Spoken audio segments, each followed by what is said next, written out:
Update. Because of my 31 female husband of 10 years, 42 male actions, I'm losing my friends and family. Original post. We have been married for almost 10 years and have 2 children together. Over the past few years, my friends and family members have distanced themselves from us, to the point where some will no longer spend time with us. I know that my husband can be very rude and controlling, like dictating where everyone sits when we're out at dinner with friends, playing only his music when we have people over at our house, picking fights with me in public, etc. And I can understand them not wanting to spend time socially with him. However, he will not let me go and spend time with them on my own. He is quite jealous of me. I asked my sister, 35 female, about this, and she told me some rather disturbing things. Namely that after her husband and mine had an argument, my husband then had started spreading rumors that her significant other had interfered with our children. He then contacted her directly and implied that her husband was cheating on her. What the heck? Neither of these things have any basis in truth. One of my other friends recently told me that my husband told them I cheated on him all the time. They figured it was lies, but felt uncomfortable talking to me about it. After I asked him why he would say that, he had a heated argument with them and screamed at them for interfering in his marriage. He picks fights with me when we are visiting with friends, making it awkward for everyone, and has previously abandoned me at others' houses because he was angry. All of this adds up to them not wanting to spend time with him, but it makes it very difficult for me to maintain those friendships due to his jealousy. There is more, but I don't know how much information to provide. Please ask me if you have any questions. Now for the top advice before reading the updates. Sounds like you need a divorce. He's controlling your life in a way that you obviously don't want. Go seek help from a professional, or confront him about these things yourself. I have raised this issue a few times now, and his response is along the lines of, I only said/did this because. He has refused counseling even though I begged him to attend with me. It feels like he simply doesn't care that I'm losing my friends, and when I show that it's upsetting me, he criticizes them and tries to convince me that I'm better off without them. It's not that he doesn't care. It's that he relishes in driving away your friends and family. He is isolating you. Isolation is a common tactic of maltreating partners. It is easier for him to control you when you have no friends or family to support you. He is emotionally mistreating you. No one likes him, including you. You want your kids to learn that mistreatment is the normal way to conduct a marriage? No, you don't. Open your own bank account, lawyer up, and file for divorce. No, I don't.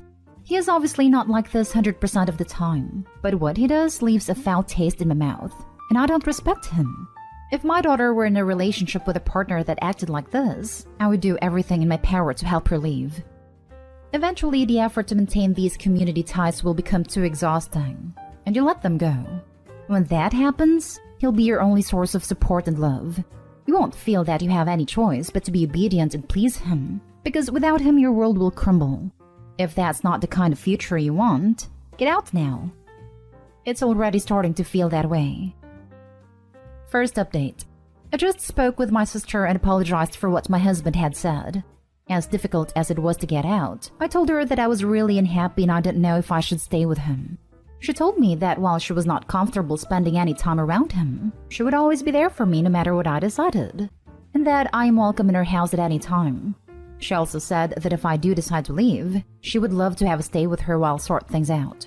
But when I asked her what she thought I should do, she said she couldn't tell me, but that I should think about things as though I was a close friend talking to myself. I don't know if that makes sense in the writing of it, but I hope you get the idea. Right now, I don't know what to do. And thinking through not only this, but other things he says and does, I am quite shattered. I feel sick. I don't know how I'll be able to handle my emotions when he gets home. And now for the last update. Well, it took about a month to finally tell him that I was done, that I was leaving, but I did it. Another month before I was able to move out properly, but I stuck to my decision. And here I am 8.5 months later. I struggle a lot with the things he has/is putting me through, but my friends and family have been fantastic support. One thing that stuck out in all of this was his reaction when I first told him that I wanted to leave. He broke down, told me how sorry he was, that he would change, he loved me, etc. And I had some hope that things would improve. Then the next morning he started the most god-awful fight, screaming at me for even thinking of leaving him. How could I do that to him? That he would never trust me with his heart again and all kinds of other BS. He started throwing things, ripped the curtains down, drank about half a bottle of vodka, and I just left. All I could think was how his reaction was all about him. This kind of crap continued for the next couple of weeks. I slept in the spare room but would wake up to him snuggling against me. He kept buying me perfume and flowers but then would smash something or scream at me in front of the kids. He didn't lay a hand on me, but I think there were times that he was close to it. Oh, and then he overdosed on some anti-anxiety medication his doctor had prescribed, so I called an ambulance and let them take him into the hospital, which meant that I didn't care at all apparently. His new girlfriend moved in within weeks of me moving out. That was a surprise. I honestly don't know if he cheated on me, but he had her lined up pretty quickly. It hasn't stopped him from sending me about 1 million messages demanding that we work on our marriage though. At the same time, he spreads lies about how I left him for another man, or he dumped me because I cheated on him. So many lies that I don't know how he keeps track of them all. I just don't reply to him or his friends anymore. It will be another few months before I can file for divorce. We have to be separated for 12 months first, but I'm happier. My days are peaceful, aside from the nasty messages I get, and my friends are wonderful. I've been doing counseling, which has helped some, but to be honest, I think just being away from him has been the best thing for me. I don't know how the property settlement will end up. He keeps making threats to bankrupt us, which I doubt he would do, but still. The court system here is pretty fair apparently, so I just give it to my solicitor. It's too much stress for me to try and deal with. My children are adjusting slowly. They're with me almost all the time. When we were going through the breakup month, my ex was pretty horrible in front of them, so it will take some time for them to heal. But we will be okay. Congratulations! It's hard, but you'll pull through it.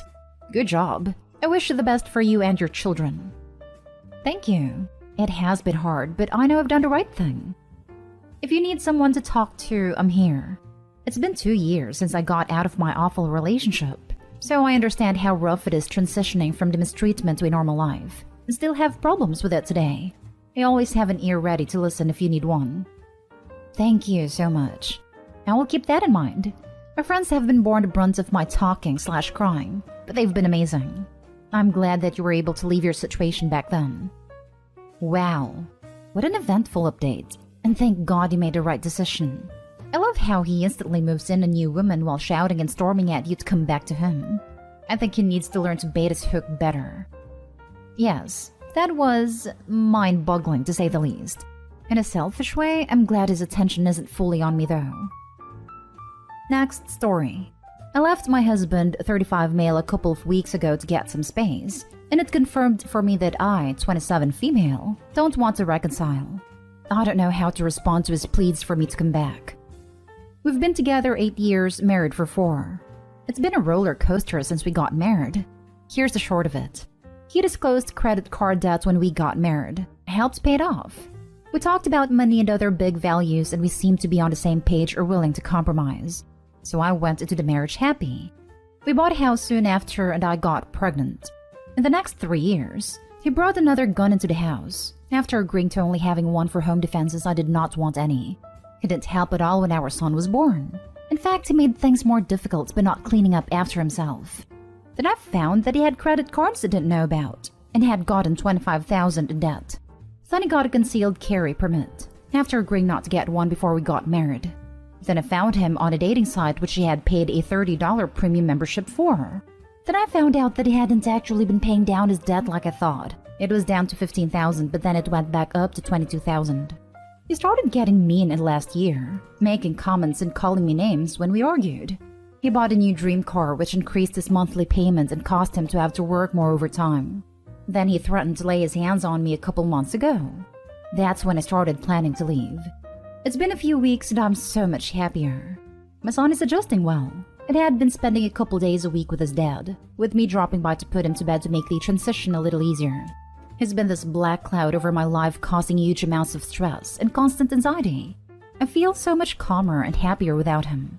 My husband wants to try counseling. We've done a few sessions with 2 different therapists in the past, and every time he came out of it angry and refused to go back until we found a different counselor. He always feels like they are against him. It's been months and he just recently found one. I'm willing to go, but to improve our communication and co-parenting. My problem now is that he's texting me that he misses me, that he's nothing without me, that I have to come home because we're a family, that he needs his wife back, that he's not sleeping well. It goes on and on. I don't know how to handle these. I've been pretending that I'm going to bed early so that I don't have to reply. I feel terrible for ignoring them, but the truth is that I don't miss him. I don't want to be cruel and say that straight up, but I also don't want to lie and say I do. I'm afraid to drop divorce on him because he's not in a good place mentally, and I'm afraid he will just crumble. He's been on medication and in counseling for years, but his depression is still bad. He will not listen to boundaries I said about not talking about our relationship outside of counseling. I still care about him, so it's hard to watch him hurting so much while I'm feeling so much better. Now for the advice. Lawyer up and build a calm, secure life your son needs. I noticed he's not saying what he's done wrong, /apologizing, etc. Just how awful his life is. Be glad you're done with him other than co-parenting. If you agree to counseling, make sure he and the therapist knows you're only interested in improving your ability to co-parent your child and not getting back together. Well, given the history, it sounds like you are 100% making the right choice. My biggest concern here is for your safety. You've said that he is battling mental illness, and care is a concealed weapon. I'm sorry to say it that way, but those are the facts of the matter. This could be a dangerous situation, so you need to make sure you and your child are protected. Do you have family who can help you? Maybe you can stay with them when you break the news to him about divorce. If you know people who live far away, that might be even better. Whatever your next step is, just be very careful and very aware of keeping yourself safe. You may not think he's capable of anything, but better safe than sorry. Oh, and I should mention that you need to protect your finances as much as possible. And maybe get your ducks in a row with that before you tell him about the divorce. He had a mental health crisis not too long ago and all of his guns were taken. I'm staying with my parents, so I feel safe right now. I have access to cameras at his house so I can check in on our son while he's there. I'm trying to do as much as I can to keep us safe. Last story is titled, My husband just spent a ton of money on himself and his dog, knowing I was trying to save up so my kids could actually have a Christmas. I think I'm here more or less to vent than anything else. I lost my job a month ago due to medical issues, and I'm currently very close to being able to get back out there. I can see the end of the tunnel, but I'm still in a lot of pain. My husband is now the breadwinner for the first time ever since being together, 8 years. My children are not his biological kids. He got a dog 2 years ago and that is his baby. Won't go anywhere without his dog. It is like an unhealthy attachment. If he gets home from work, he won't even speak to me, but will immediately love on his dog and continue to do so all night, while take care of the entire house. Has her sit on his lap all night long basically. He treats me and the kids fine, don't get me wrong. He is not mean. He is attentive for the most part. He just very obviously loves his baby much more. Anyways, we got our workers' relief check in the mail on Monday of last week. I went and cashed them on Friday and put them in the bank, and fully told him I plan to spend that on my kids for Christmas, which is going to be incredibly small this year. Maybe 2 items at most, because we are broke, but I told him this anyways. Today he had a day off and he ended up going and dropping $90 on a pair of shoes that he didn't need. He has 4 other pairs that he makes up excuses to not wear. A new insulated hat and face mask that cost almost $30. A new 12-feet phone charger for himself despite us having 2 regular chargers already. And then dropped almost $80 on his dog. Treats, jackets, booties, hat. He also paid rent and our other bills. So now we have $34 left over. Which means he literally spent all of my workers' relief checks, so now I have nothing.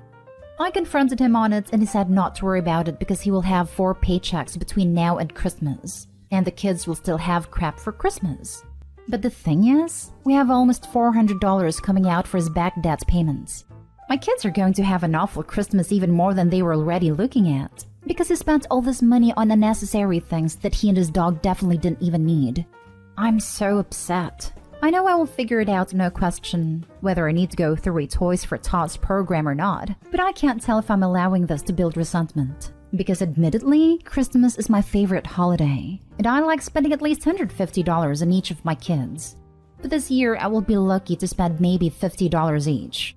I feel this was so disrespectful that he spent the only money he had that was actually mine on himself and his dog. We couldn't have separate bank accounts because he owed money from his previous bank. He was 19 and his mother was writing and bouncing checks in his name. So it was either get on the account with me as a secondary or pay back almost $9,000 worth of stuff that his mother should have been paying back. We had a rough start because of our ignorance. His credit was destroyed already when I met him at 18 because his mother completely screwed him. This is the first time this has ever happened. I had no reason prior to not trust him being on my account. We were best friends for 7 years prior to dating. Well, it doesn't sound like you're his best friend at all now. Exactly. How is he your best friend if he doesn't like your kids?